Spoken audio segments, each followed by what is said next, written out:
இறைவார்த்தையை விதையாக நம்முடைய இதயங்களை நிலமாக மாற்ற ஆண்டவர் அழைக்கிறார். இறையேசுவில் பிரியமான என் சகோதர சகோதரிகளே, பொது காலத்தின் 15ஆம் ஞாயிறு இறைவார்த்தை எவ்வாறு நம்மை ஆசீர்வதிக்கிறது, ஆற்றல் படுத்துகிறது, குணப்படுத்துகிறது என்பதை வெளிப்படுத்துகிறது. இறைவார்த்தை என்பது வெறும் சொல் அல்ல, மாறாக அது ஒரு சக்தியை கொண்டு இருக்கின்றது, ஒரு ஆற்றலை கொண்டு இருக்கின்றது. எனவேதான் ஒவ்வொரு மனிதனும் இந்த இறைவார்த்தையை வாசிக்கின்ற பொழுது ஒவ்வொரு விதத்தில் நாம் அதை புரிந்து கொள்கிறோம். நம்முடைய அறிவிற்கு ஏற்ப, சிந்தனைக்கு ஏற்ப, சூழ்நிலைகளுக்கு ஏற்ப நாம் நம்முடைய மனநிலைகளுக்கு ஏற்ப அதை புரிந்து கொள்ளக்கூடிய ஒரு பக்குவத்தை, ஆற்றலை, கிருபைகளை, வளமையை கடவுள் கொடுத்து கொண்டே இருக்கிறார். எனவேதான் இன்றளவும் திருவிவிலியத்திற்கு ஒவ்வொரு மனிதனும் தங்களுடைய விளக்கத்தை எழுதி கொண்டு இருக்கக்கூடிய ஒரு காலமாக இருக்கிறது. இதுதான் விளக்கம், இதுதான் முடிவு, இதற்கு மேல் எதுவும் இல்லை என்று நாம் சொல்ல முடியாது. யோவான் நற்செய்தியை பார்க்கின்ற பொழுது நாம் படிக்க படிக்க ஒவ்வொரு விதமான கருத்துகள் வந்து கொண்டே இருக்கும். யோவான் நற்செய்தியை புரிந்து கொள்வதற்கு கழுகு பார்வை வேண்டும் என்று சொல்வார்கள். அந்த அளவிற்கு நாம் உற்று படிக்க படிக்க ஒவ்வொரு விதமான சிந்தனை, ஒவ்வொரு விதமான ஆற்றல், ஒவ்வொரு விதமான பதிலை அது நமக்கு கொடுத்து கொண்டே இருக்கிறது. அப்படி இன்று நமக்கு கொடுக்கப்பட்டுள்ள இந்த இறைவார்த்தையை நாம் வாசிக்கின்ற பொழுது, குறிப்பாக முதல் வாசகத்தில் இறைவாக்கினர் எசையா சொல்கிறார், வானத்தில் இருந்து கீழே வருகின்ற மழையோ பனியோ வெறுமனே திரும்பி செல்லாது, மாறாக அது ஒரு விதை மீது விழுகின்ற பொழுது அந்த விதைக்கு உயிர் கொடுத்து ஒரு செடியாக, மரமாக உருவாகுவதற்கு அது துணையாக இருக்கிறது என்று சொல்கிறார். அதுபோல ஆண்டவருடைய இறைவார்த்தை நாம் கேட்கின்ற பொழுது இந்த காதில் கேட்டு இந்த காதில் போயிடுது, ஒரு பயனும் இல்லை, ஒரு மாற்றமும் இல்லை. நேற்று என்னுடைய வாழ்க்கை எப்படி இருந்ததோ இன்னைக்கு அப்படி தான் இருக்குது, நாளைக்கு அப்படி தான் இருக்க போகுது அப்படின்னு நம்ம யோசிக்கலாம். ஆனால் இறைவார்த்தை நிச்சயமாக ஒரு மாற்றத்தை கொடுக்கும்.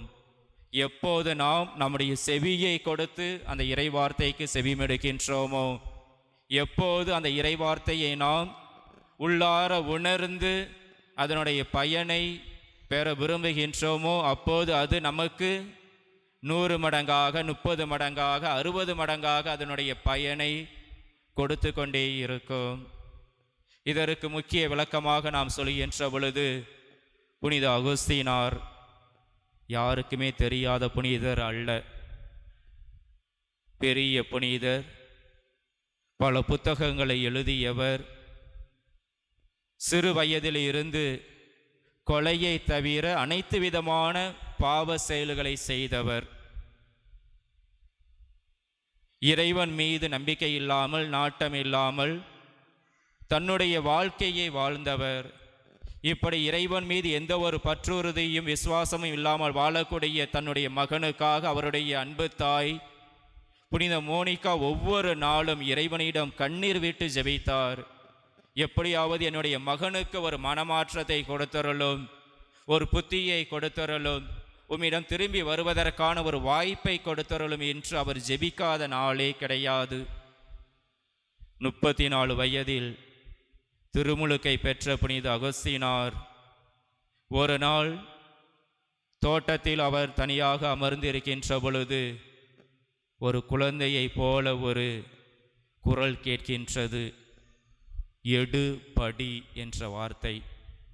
யோசிக்கிறார், என்ன வார்த்தையாக இருக்கும் என்று.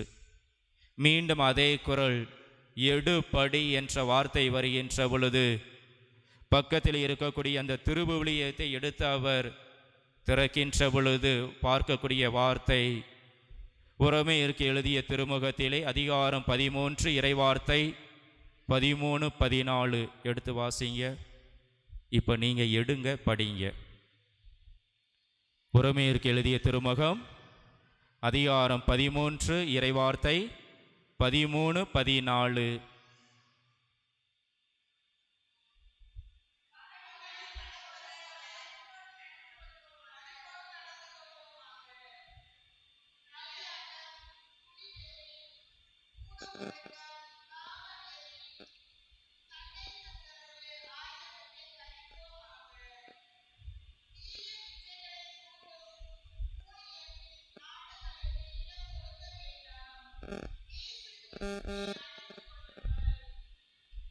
பட்ட பகலில் நடப்பது போல மதிப்போடு மரியாதையோடு நடந்து கொள்வோமாக. களியாட்டம், கூடாவேரி, தேவையற்ற சிந்தனைகள், ஊனியல்பு போன்ற எந்த ஒரு சிந்தனையும் செயலும் நாம் செய்யக்கூடாது. மாறாக கிறிஸ்துவை ஆடையாக அணிந்து கொள்ள வேண்டும் என்று எழுதியிருக்கிறது. இந்த இறைவார்த்தையை அவர் வாசித்தவுடன் அவருக்கே ஒரு விதமான சிந்தனை, இது எதை பற்றி சொல்கிறது, இது என்னில் என்ன விதமான தாக்கத்தை ஏற்படுத்துகிறது என்று சிந்தித்தவர் மனமாற்றம் அடைகிறார். காரணம், எல்லா மனிதனுக்கும் ஒரு விதமான சிந்தனை, சொல், செயல், நடவடிக்கை இருக்கிறது. பகலில் நடப்பது போல மரியாதையோடு நடப்போமாக என்று ஆண்டவர் சொல்கின்ற பொழுது எல்லார் வீட்லேயும் சில நேரத்தில் யோசிப்போம், மாமியாரை பார்த்தா இந்த முகத்தை வச்சாதான் சரியாகும், கணவரா இப்படி தான், மனைவியா இப்படி இருந்தால் தான் நம்மளை நம்புவா, குழந்தைகள்கிட்டையா அதிகமாக அழுவும்போது இதை தான் வாங்கி கொடுக்கணும்னு கேட்கும்போது இல்லையா அப்படின்னு ஒரு பாவனையை காமிச்சாதான் கொஞ்சம் பொறுமையாக இருக்கும். இது நார்மலாக நடக்கக்கூடிய ஒரு நிகழ்வு. ஆனால் சில மனிதர்கள் ஒவ்வொருத்தட்டையும் ஒவ்வொரு விதமான முகமுடியை அணிந்து கொள்வார்கள். தங்களுடைய உண்மையான முகம் எது என்றே அவர்களுக்கே தெரியாது. சில நேரத்தில் யோசிப்பார்கள், நாம் சந்தோஷமாக இருக்கிறோமா, துக்கமாக இருக்கிறோமா, துயரத்தோடு இருக்கிறோமா, வேதனையோடு இருக்கிறோமா, அல்லது எப்பேற்பட்ட உணர்வுகளை கொண்டு இருக்கிறோம் என்று தெரியாமல் இருக்கக்கூடிய மனிதர்களும் இருக்கிறார்கள். காரணம், ஒவ்வொரு மனிதனிடமும் ஒவ்வொரு விதமான முகமுடியை அவர்கள் காண்பிப்பதால் இடத்திற்கு ஏற்றாற்போல் அவர்கள் பழகக்கூடியவர்களாக இருப்பார்கள், அல்லது தேவைக்கு ஏற்றாற்போல் பழகக்கூடியவர்களாக இருப்பார்கள். நண்பர்கள் எனக்கு உதவி செய்தால் அல்லது நான் கேட்கின்ற பொழுது பணத்தை கொடுத்தால், எனக்கு தேவையானதை கொடுத்தால் அவர்கள் சிறந்தவர்கள், நல்லவர்கள், வல்லவர்கள் என்று சொல்வார்கள். அதே நம்பர்கள் திருப்பி கேட்டால், நானே ஒன்றை நம்பி தான் இருக்கிறேன், என்கிட்ட ஒன்றுமே இல்லை என்று கை கழுவி விடுவார்கள். எதுவுமே திரும்ப செய்யக்கூடிய ஒரு மனநிலை அவர்களுக்கு இருக்காது. வெறும் பெறுவதற்கான ஒரு மனநிலை இருக்கும். ஆகவே இப்பேற்பட்ட ஒரு சூழ்நிலையில் ஒவ்வொரு மனிதனும் ஒவ்வொரு விதமாக வாழக்கூடிய நிலையில் நாம் யாராக இருக்கிறோம், எப்பேற்பட்ட மனிதனாக இருக்கிறோம், எல்லா இடத்திலும் நான் என்னை போல அந்த ஒரே முகத்தை காண்பிக்கக்கூடியவனாக இருக்கிறேனா, அல்லது இடத்திற்கு ஏற்றாற்போல் என்னுடைய முகத்தை நான் மாற்றுகிறேனா என்பதை சிந்திக்க இந்த இறைவார்த்தை ஒரு வாய்ப்பை தருகிறது. ஆக அதுவரை ஒரு பாவ வாழ்க்கையில் ஒரு தவறான வழியில் சென்ற புனித அகஸ்தீனார், இந்த இறைவார்த்தை தான் அவரை மனமாற்றியது. ஒரு சாதாரண மனிதராக பாவியாக இருந்த அவரை இறைவார்த்தை புனிதராக மாற்றியது. அந்த அளவிற்கு இறைவார்த்தைக்கு வல்லமை இருக்கிறது, ஆற்றல் இருக்கிறது, கிருபைகள் இருக்கிறது என்பதை நாம் உணர்ந்து கொள்ள வேண்டும். மற்றொரு பக்கம், நம்மை போல ஒரு சாதாரண குடும்பம், அருகில் இருக்கக்கூடிய ஒரு தொழிற்சாலையில் கணவர் வேலை பார்த்து கொண்டு இருக்கிறார். சில நாட்கள் கழித்து ஏதோ ஒரு பிரச்சனையால் அந்த தொழிற்சாலையை மூடலாம் என்று முதலாளிகள் முடிவு செய்கிறார்கள்.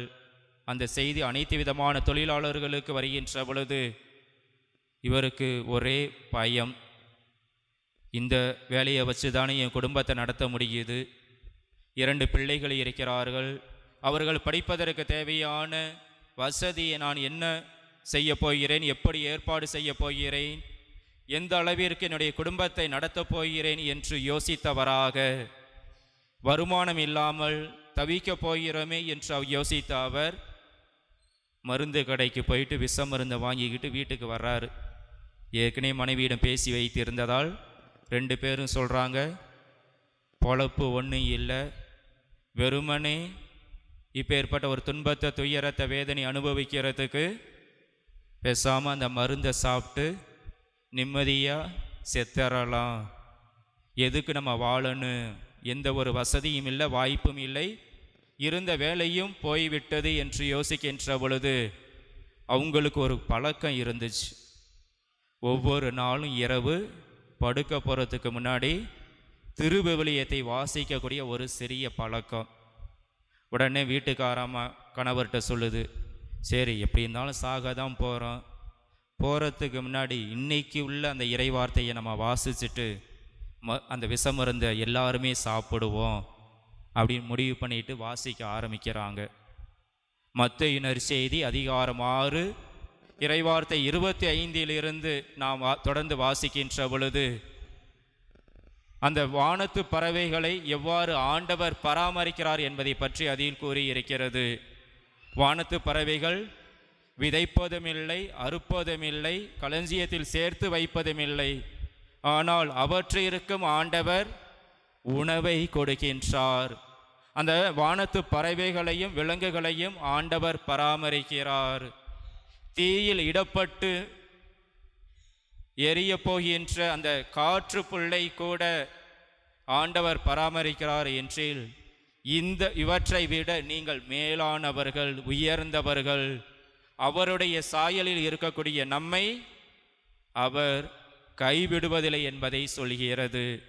ஆக இந்த இறைவார்த்தையை வாசித்தவுடன் தொடர்ந்து நான் வாசிக்கின்ற பொழுது எல்லாருக்குமே கவலைகள் இருக்குது.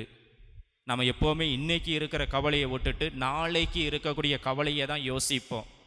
ஆக கடவுள் சொல்கிறார், இன்னைக்கு உங்களுக்கு என்ன கவலையோ அதை பற்றி யோசியுங்கள், நாளைக்கான தொல்லை அது நாளை வரட்டும், நாளைக்கான கவலையை நாளை பார்த்து கொள்ளலாம் என்று அவர் சொல்கிறார்.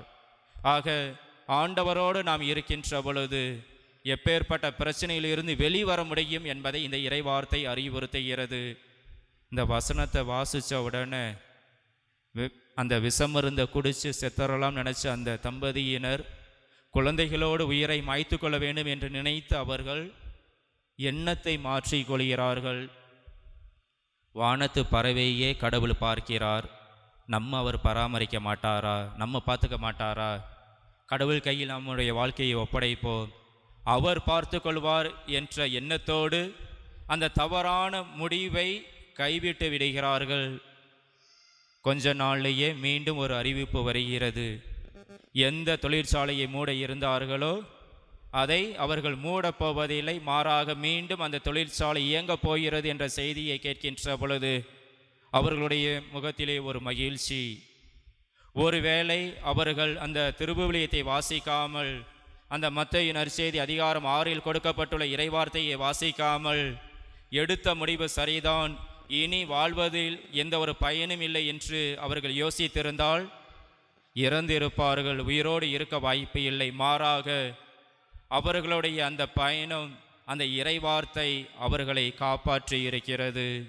அன்பார்ந்தவர்களே,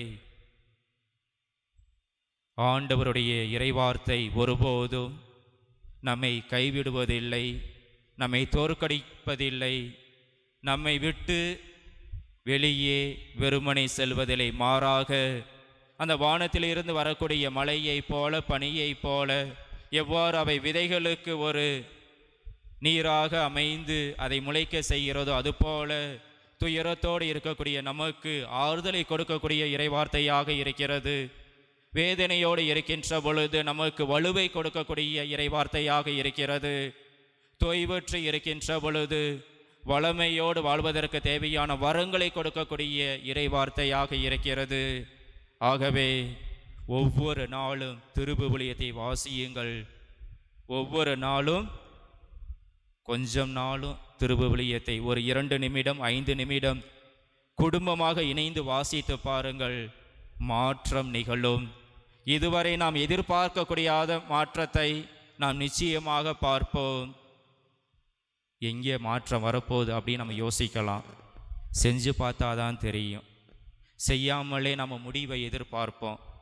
நிலத்தில் விதையை போடாமல் பயிர் விளையும்னு எதிர்பார்த்தோம்னா விளையுமா? வாய்ப்பு இல்லை.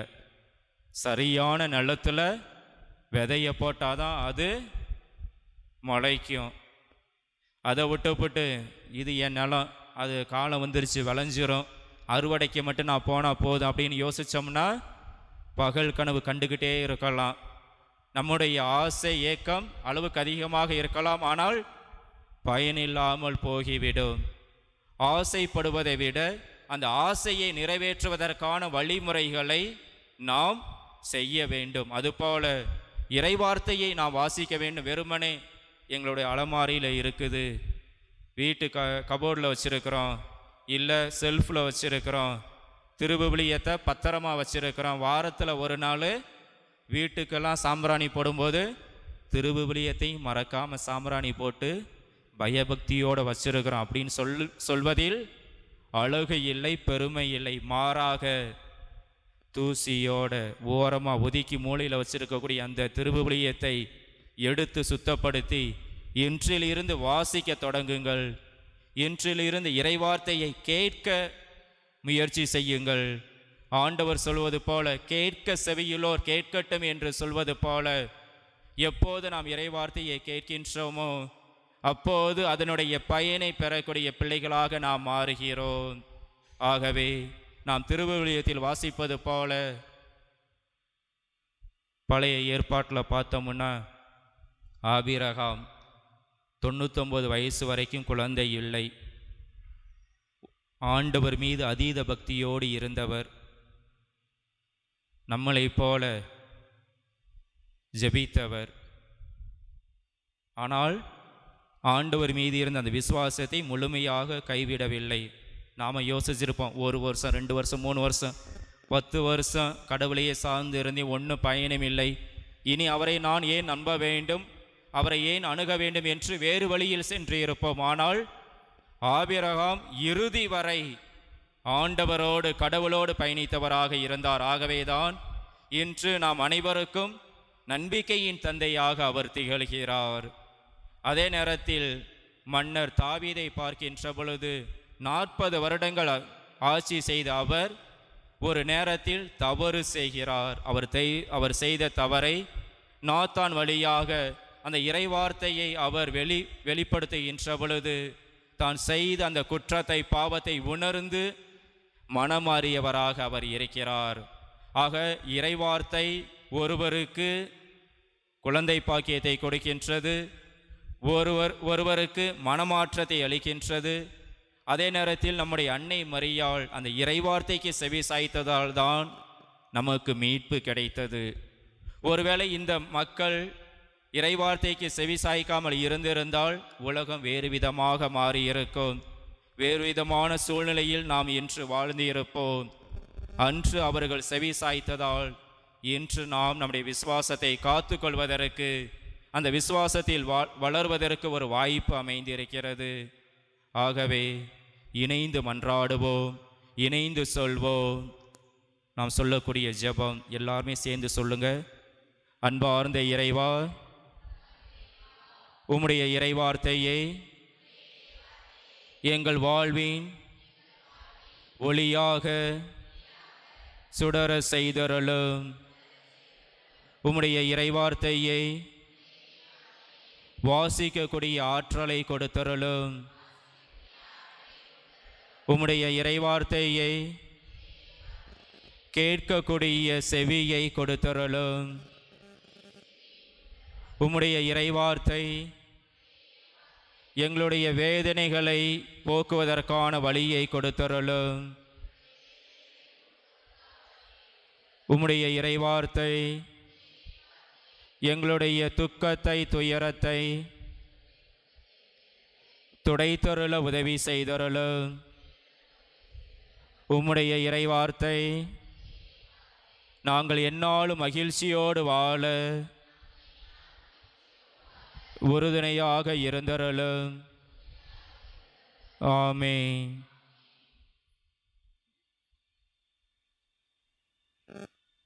விசுவாச பிரமாணம். விண்ணையும் மண்ணையும் படைத்த